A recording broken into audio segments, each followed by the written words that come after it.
इंद्रजित सेनानी प्रधान अवघे कापती पुच्छ भेन ते देखुनी दशानन स्वयापन विचारी। एवढंच नाही, इंद्रजित ठीक नाही, ज्यानं स्वतःच्या नावाची पदवी प्राप्त केली असा इंद्रजित प्रधान सर्व सैन्य त्या ठिकाणी शेपटीचं नाव ऐकल्याबरोबर त्या ठिकाणी भयभीत झाले। थोडंसं असणार धैर्य धरलं राजा रावणानं आणि हनुमंतासोबत त्या ठिकाणी चर्चा करू लागला, विचारू लागला। काय विचारतात हनुमंतरायाला ते आपण ऐकू। हनुमंतासी पुसे रावण पुच्छ अतिशय दारुण कैसोनी पावले मरण सत्य संपूर्ण सांगावे। हनुमंताला विचारायला सुरुवात केली, हनुमंता तुम्ही म्हणता माझं शेपटीत त्या ठिकाणी मरण आहे, मग शेपटीत जर मरण आहे असं म्हणतात तर मग शेपटी नेमकी संपवावी कशी? शेपटी तर तुमची मोठी आहे ठीक आहे नाही, शेपटी त्या ठिकाणी असणारी भयानक अशा प्रकारची मोठी आहे आणि शेपटी कशी संपवायची हे खरं सांगा बरं का, खोटं त्या ठिकाणी सांगू नका, खरं त्या ठिकाणी सांगा। अशा पद्धतीनं हनुमंतरायाला राजा रावण त्या ठिकाणी बोलत आहे। हनुमंत म्हणे दशा शिरा पुच्छाचे मरणाती दुस्तार तेले तुपे भिजविना वस्त्र पुच्छ समग्र गुंडाळावे। हनुमंतरायानं आता युक्ती चालू केली बरं का, युक्ती चालू केली, कारण प्रत्येक संवादामध्ये आता हनुमंताच्या युक्ती आहे। राजा रावणाला सांगितलं की हे राजासाहेब, माझी जर शेपटी संपवायची असेल तर तिला कपड्यानं गुंडाळावा लागेल, कपड्यानं। आणि कपडा कसा लागेल सांगू का? तुपामध्ये भिजविलेला लागेल। तो कपडा तुपात भिजवायचा आणि माझ्या शेपटीवर गुंडाळायचा, अशी सगळी शेपटी त्या ठिकाणी त्या कपड्यानं गुंडाळावी लागेल। आणि नंतर काय करायचं सांगतो ऐका। हनुमान माराव्या निर्धारी अग्नी लावावे पुच्छाग्री ज्वाला धाडली अंबारी मरण वानरी तत्काळ। आणि याच्यानंतर ती शेपटी गुंडाळायची झाली नंतर त्या शेपटीला आग लावावी, ती शेपटी त्या ठिकाणी पेटवून द्यावी आणि त्या जी ज्वाळा आहे त्या ज्या असणाऱ्या अग्नीच्या ज्वाळा आहेत त्या कुठपर्यंत गेल्या पाहिजेत?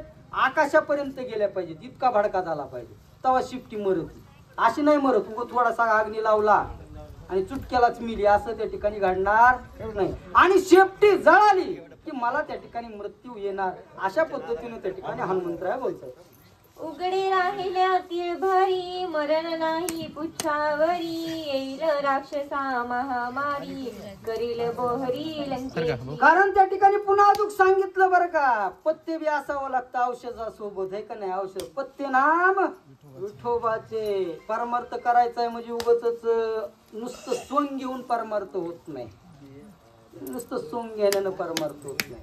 सोंगानं केलेला जो परमार्थ आहे त्याला असणारं फळ कधीच मिळत नाही, त्याला फळ मिळत नाही। सोंग असणारं जर केलं तर पथ्य पाळावं लागते आणि ते पथ्य कोणते परमार्थात? पथ्य नाम विठोबाचे, भगवान परमात्म्याचं चिंतन करणं त्या ठिकाणी पथ्य आहे। तसं त्या ठिकाणी रावणाला पथ्य सांगितलं, जर मला मारायचंच असेल, माझी जर शेपटी जाळायचीच असेल तर जाळत असताना एक दक्षता घ्यावी लागेल तुला। कोणती दक्षता? माझी शेपटी इतकी सध्या रिकामी राहिली नाही पाहिजे गुंडाळता गुंडाळता, आणि जर राहिली आणि तू शेपटी पेटवली तर मग लंका काही शिल्लक राहणार नाही, लंका त्या ठिकाणी असणारी संपून राहील। अशा पद्धतीने त्या ठिकाणी असणारे हनुमंतराय बोलले आणि काय सांगतात?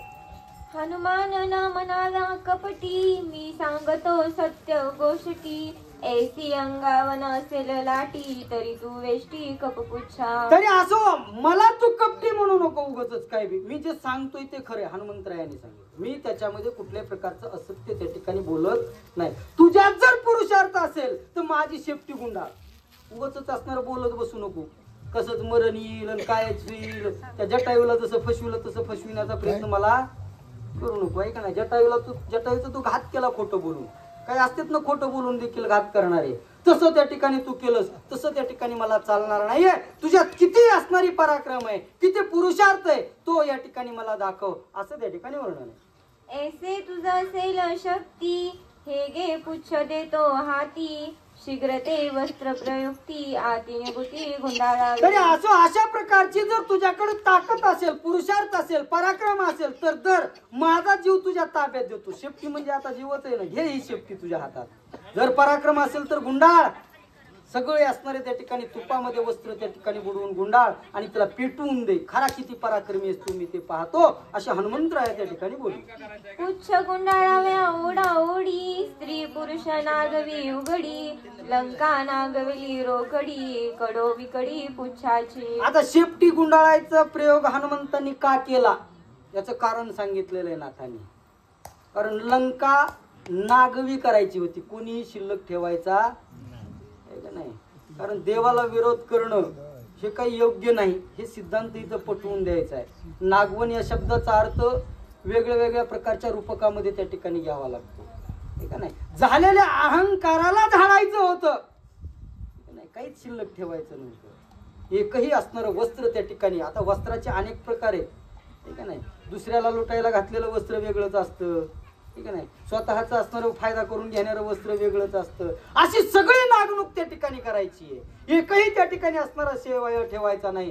सर्व असणारं त्या ठिकाणी शेपटीचं निमित्त केलं आणि सगळ्या लंकेतले कपडे आणले बरं का आता, आणि हनुमंताच्या शेपटीनं गुंतवून टाकले. काय होतं ते पाहू.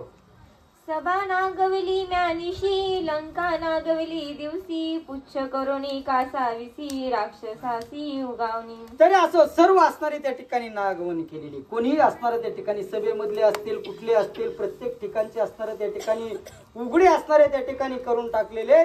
एकही असणारा त्या ठिकाणी वस्त्रावर त्या ठिकाणी ठेवला नाही, अशी त्या ठिकाणी अवस्था आहे. पुंडलिक वरदे हरी विठ्ठल श्री ज्ञानदेव प्रभु रामचंद्र भगवान की जय. पवन सुत हनुमान महाराज की जय.